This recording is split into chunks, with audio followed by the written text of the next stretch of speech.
Welcome to Rising Core, powered by Burman's Health Shop.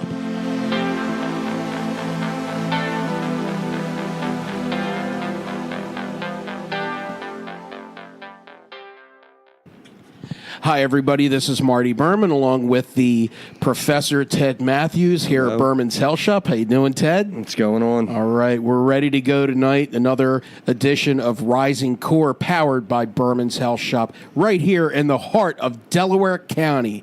You gotta love it. Yeah, Delco. Absolutely, go Delco all the way. You can take the woman out of Delco, but you can't take the Delco out of the woman. Isn't that correct? I don't think truer words have ever been spoke, man. Same thing with the men. Tonight, we got a great guest. As you know, we do a lot of, get a lot of experts in here on the show to talk about mind, body, spirit, nutritional expertise, how to feel better at many different stages of your life. And today we have a great customer of ours that we go way back, right, Judith? We go back to the beginning, I think, almost the beginning. Yep, absolutely. You used to bring stuff to my house. Can you imagine customer service like that nowadays? Amazing. I mean, my dad taught us a lot of lessons and just in our DNA to do things like that because, we wanted to serve the community. Of course, and we also wanted to succeed in business, and doing the little things is really what's very important. But we were always happy to do that. But I appreciate you being one of my first customers here to support us. In the beginning stages of our business. And you were such a thought leader for the time because nobody else was doing what you were doing, which was bringing in alternative voices on healing and nutrition and the power of the mind and all that stuff. You were way before your time. No, I really... And now you're getting ready to launch to a deeper level of accomplishment by making this a kindness center in Delaware County. Yes, and that's something that we intend to do with you, and we can't wait to hear more about these community kindness centers that you have experience with and what they can accomplish. So, Ted, what's happening today? How was your day here at the shop? Everything was good so far. Any miracle stories or like people, feeling better about some of the products? Yeah, people are always feeling better, and that's one of the nice things about it is I was talking to Samantha earlier today, and I was explaining to her like there's nothing better than someone coming back and telling you that you've improved their life somehow. You've made them feel good, and they really do end up relying on us for a lot of these services, and or just an ear, somebody to come in and talk to and explain, what's going on with them. Sometimes people don't have that, and it's nice when we were talking. I was trying to tell her, just study everything you can and educate yourself as much as possible because that all that time and that effort that you put into that, it's all going to come back to you. It really does. It's nice when I still get it. It still feels good when somebody comes in and they tell me how much I helped them, or that our products, or that we were even just here. You know what I mean? So it was a great day. Yeah, that's cool. I always like to check in with Ted and let people know what's going on here at the store. But I don't want to wait any longer to introduce Judith and tell you a little bit about her. Like I said, we're very excited to learn more about what she's done. She's a local leader and a local community activist and national activist on certain topics. Judith is an award-winning author, activist, as I said, filmmaker. Judith is the founder and director with People in Prison and others of Sage Writers, which, in addition to advocating for human rights, has published a dozen books of literary and social merit about America's justice system. Sage Writers grew out of her creative writing classes in prisons. Judith is an creator of innovative programs for social change through art. She sees the kindness circles that we mentioned earlier as a force for energizing compassion and healing for grassroots groups, as well as elected officials and voters. She has been deemed an author who makes a difference by Infinity Publishing, Peacekeeper of the Year by Delaware County, PA Peace Center, and was the recipient of the Leeway Foundation's Transformation Award for women who use their art for social change. The grandmother of 12, soon to be, can I say it? Soon to be 80 years old. On May 31st, my son Alex's birthday. 80 going on 18. She looks great. She really does look great, and she's But I won't soon. you're looking great, and you've got a great voice. Still My life is good. I'm doing what I love, and it's working. It's wonderful. Yeah. But Judith is a grandmother of 12. The Global Kindness Revolution is a book that you're working on? No, Is that it's correct? here. It's right here. Oh, okay. I'm It's sorry. This one. It's the blue book. That's what they call it in prison. Oh, okay. Yeah. Okay, very good. It's the Global Kindness Revolution, How Together We Can Heal Violence, Racism, and Meanness by Judith Trustone. Kindness at noon, every day, everywhere. Is this sold in stores? Or Yes. is, Yeah, oh, it it's is on Amazon. Oh, okay, wonderful. So that's the Global Kindness Revolution, and then there is another book that we have here, the Selling. Oh, I'm sorry, the Selling America's Soul: Torture and Transformation in Our Prisons and Why We Should Care. And this was written. This was written with people from my creative writing class back in 2003. It was published, second edition in 2008. It's kind of an underground classic, and it's one of the first books that exposed prisoners as literary people. It sort of was the foundation for incarceration literary genre, a new genre, which gave voice to the voiceless and grew and grew and grew, and now is very powerful. Wow, that's wonderful that you're able to do this type of work, and we talked a little bit before the show started about kindness circles, and can you tell us a little bit about that? It's that we talked a little bit before we got on, me, you, and Ted, about our society right now, and what humanity is becoming, and it's kind of scary.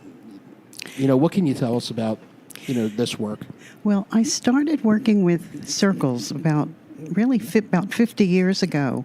I was one of the founders of Women in Transition, and we actually restarted the women's movement in Delaware County. I happened to be in Atlantic City when women did not burn their bras. It never happened. But that's another story for another show. And we started a women's consciousness raising group here, and we met in each other's homes for 2 years, every week.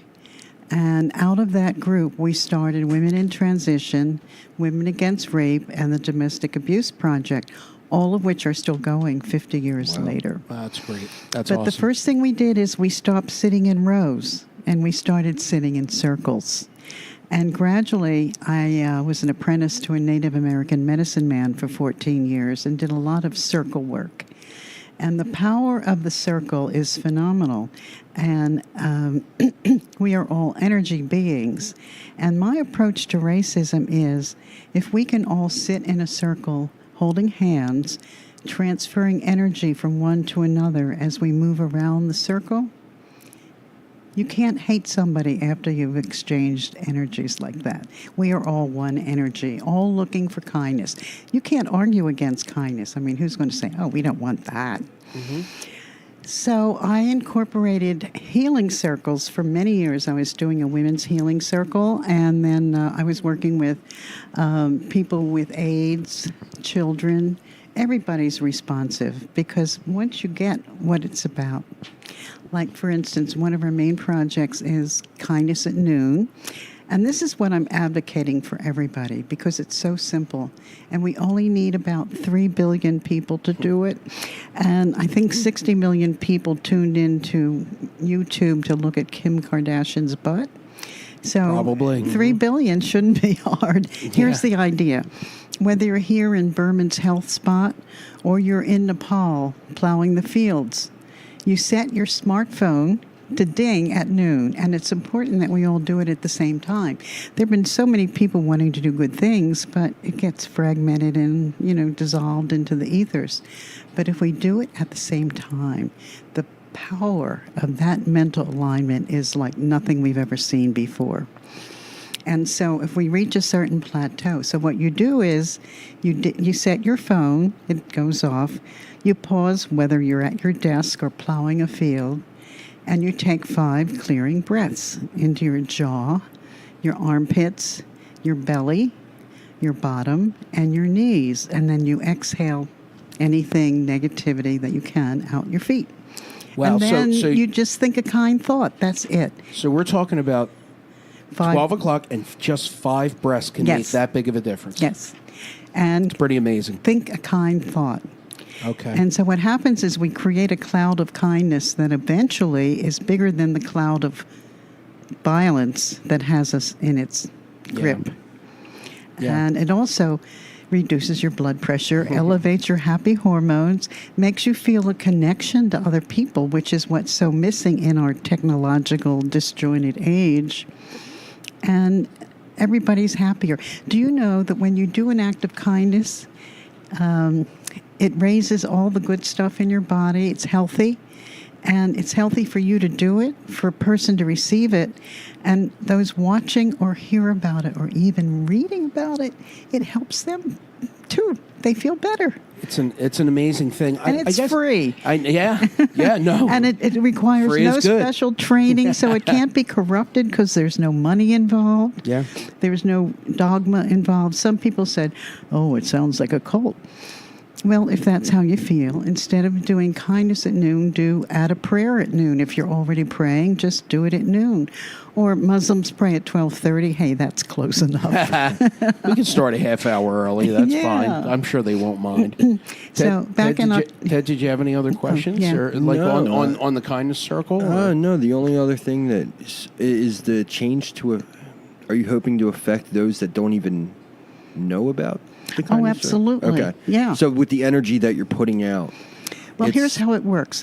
I did a kindness circle up at SCI Benner up near State College back in October. And we had 100 staff and prisoners, first time ever in the world. They stood in a circle, 100 people in an auditorium holding hands. And we created a cone of healing energy, and we directed it to the victims of those people who had committed those crimes, and then to whoever needed healing. And one of the things I'm starting, we're doing so much, I can't believe it's all happening. We're doing a summit on masculinity because they know that their idea of masculinity got them in prison. Yeah. Yeah. And I'm developing a kindness course that will be videotaped there and hopefully shown, not just in that prison, but in other ones. Why the? I'm sorry. Yeah, go ahead. Why the? All the prison work, is that something that you've had a passion for a long time for some reason, or? Yeah. I read about a man who was applying to the Board of Pardons. This was 25 years ago. His name's James Taylor. And he was so transformed. He'd been in there 18 years already, and he got a life without parole assignment or conviction. And life without parole. Pennsylvania is one of 4 states that has life without parole. We have more lifers than any other state, 5,500 lifers, and when you consider it cost over $100,000 to keep an older prisoner in, we're spending over $500 million a year to keep people in prison who have like a less than 1% rate of recidivism.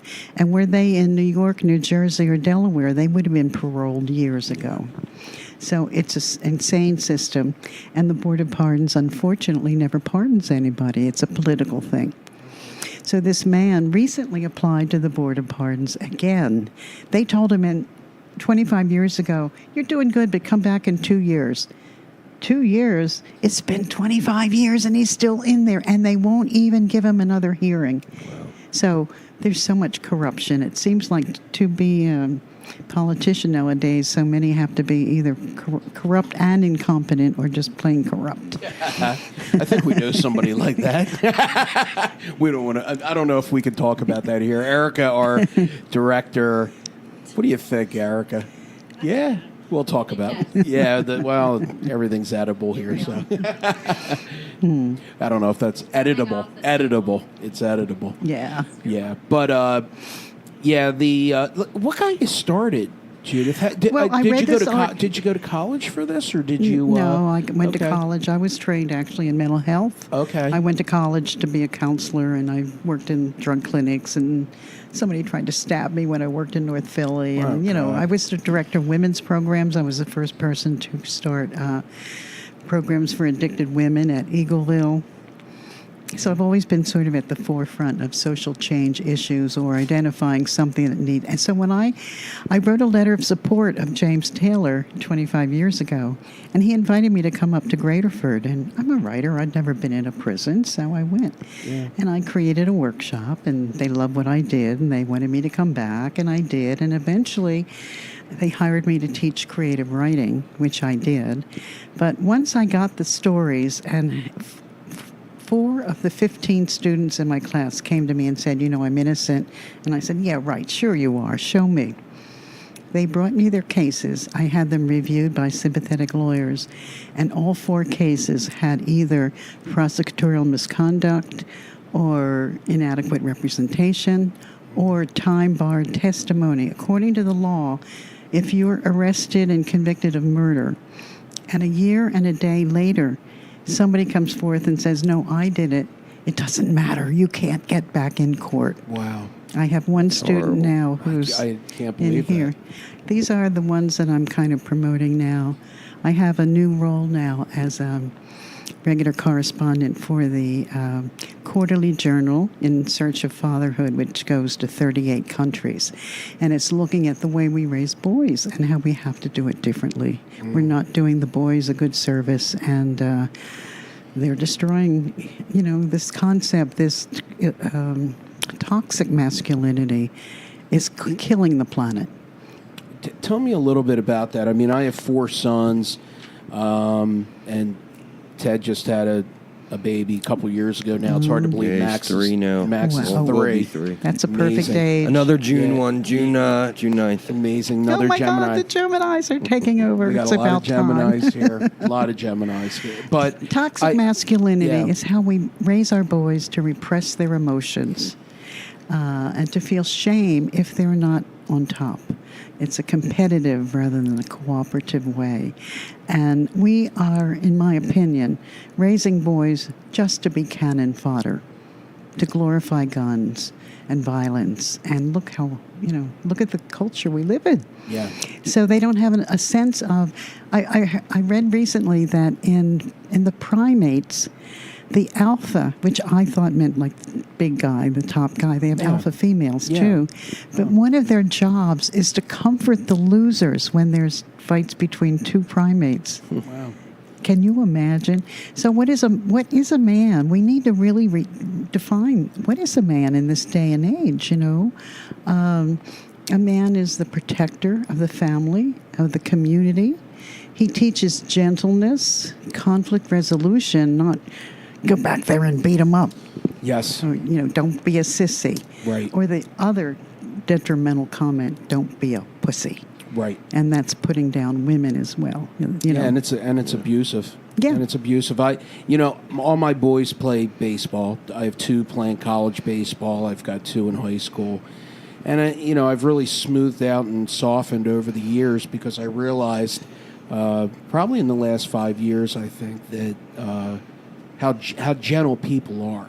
I think by nature, a lot of people are just very sensitive, and I was guilty of I think pushing my kids a little bit too far when I didn't need to do that. I could, but I was a young father, and I wasn't. I had a tough example. My dad was very tough on me.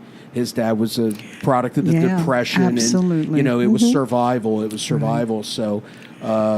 It's Yeah. just the way. But I agree with you. Well, for me, I had 4 boys too. Okay. And I taught them, little boys don't cry. And then one day I got awakened and I said, hold on, boys. Yes, cry. And I taught them, as soon as they were old enough not to burn down the house, how to make dinner, how to work the washer and dryer. So they did their own laundry. And they're shocked. They said, one of my sons came to me as a kid and he said, Mom, Andy's mom cleaned his room. I said, what? I wonder why she did that. So, you go. and they all became primary caretakers of their children at a certain point. But this culture still got them. It really did. It breaks my heart. I think about my youngest son, who doesn't remember this, but when he was going off to kindergarten, we had been friends with a family from Trinidad who also had 4 kids, who ranged in color from very dark to very light. And so my son and the family's youngest son, they were best friends, slept over, first day of kindergarten, they go off. Kindergarten's over. I'm waiting at their house because they live closer to the school, and we're waiting for our kids, our little babies, to come from kindergarten. And they come in, and the little boy is in tears. He has very dark skin. What happened? The kids called him the N-word. This is kindergarten. And I looked at my son, and I said, what did you do? And he'd never heard the word. He looked at me, and he said, I said it too. And I just think that we have to be careful because we are living in a white supremacist culture right now. Yeah. And we have to call it. We have to not accept it as normal. And we have to explain to our children that we cannot think this way, that this is wrong. And I don't know, it's hard to do because the culture gets them. Yeah, the social media and everything. I know, Ted, you've alluded to that before about how social media is, turning us into something different. Yeah, absolutely. I think people are definitely. Everybody's putting up their highlight reels online, and nobody's seeing what's really going on. So you're comparing everything in your life to somebody else's highlights, and I just think it messes with people's heads. I think they just kind of get confused, and they everyone thinks the grass is always greener, and it's not always that way. And people don't. There's a lot of fake online, and not that it's all bad by any means. We're in a time where there's a lot of information at our fingertips as well. It's just a matter of how we use it. Well, we're bombarded with information, and unfortunately, a lot of people are getting wrong information from a particular channel, which is a propaganda right-wing tool. That's all it is. They just. I had a recent experience. I went at Boston Market. I stopped to have lunch, and I like Boston Market. Yeah, it's real food. Yeah, it is. And it's fresh. I like it. And I was gimping a little bit. I've got a knee problem. Yeah. And this very nice woman held the door for me and walked in, and we're standing in line. And I said, "Oh, isn't it nice they have Brussels sprouts?" Well, this woman went off. If Cory Booker gets elected, we're all going to have to be vegan, and we won't have cows, and we won't be able to fly. I said, what? And she repeated it, getting more and more angry. I thought, oh my God, this is a crazy lady. I got to get away from here. And that night I was watching another channel, and they were showing the highlights from this Fox News, and they were all saying the same thing. That we're going to have to be vegans. We're not going to be able to fly. I mean, insanity. And they're putting it out, and people are listening to it. And that's a lot of what's wrong with today's politics. People are listening to lies, propaganda, and hatefulness. How do we know what to believe, though, Judith? Well, we have to do our research and just not. We have to be very careful and question everything. And not just spend so much time looking at our hands. And explain that to our listeners. What do you mean by? Well, we're tuning into an alternative reality that isn't a real world, and we're listening to people who should be living under rocks and not come out. Gotcha. Spewing hatefulness, spewing lies, spewing white supremacy. and they couch it in nationalism. It's we are approaching fascism. If this man is not stopped, he won't turn over his tax records now. We can't see the Mueller report. How much do we have to take before people do something? Yeah, I mean, I'm not a very political guy. I think there's issues with every single candidate and every single politician that I run into. But Well, you're never going to make everyone happy. That's for sure. So, but this guy, I mean, this guy's the ultimate con artist. He really is. I mean, it's Trump. Hey, listen, God bless him. He made a big success. He also had a lot of failures, but he made a big success out of himself in the business world. Oh, but his father loaned him $40 million. That'll help. I thought it was $1 million. No, $40 million. wow. Well, there we go. There we go again. But, we're not here to talk about Donald Trump, but I want to know something because a few of my sons, they deal with a lot of different emotions. Yeah. They really do, like we all do. But where does the anger come from? Because the opposite of kindness is anger. And that's what I struggle with. Are we inherently born that way? Or is it you're a part of your upbringing? Is it part of genetics? And how do you feel about that? Because there's so much anger in the world today. I think anger is it's proven it's a secondary emotion. You don't just become angry. Right. You become scared or upset. Yes. Right. Or Fear. It comes back to fear, There is right? fear. Okay. And we are programmed to be fearful. I was just reading the publication of the Southern Poverty Law Center, which publishes information on hate groups. Hate crimes have risen exponentially since Trump has been president. And in the paper, this really scared me. A couple weeks ago, the white supremacist meeting nationally met in Pennsylvania. Guess where? The Sproul Lanes, right up here in Springfield. Oh, brother. That's where they had their heard about meeting. that. You heard about that? Wow. Now that's really scary. And they bowled.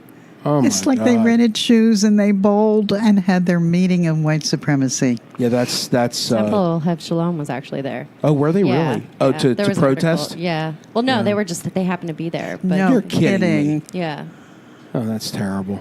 And they I was raised Jewish. I'm more of a secular Jew, I would call myself. But boy, that's terrible. I think it brings a little bit more when think- you're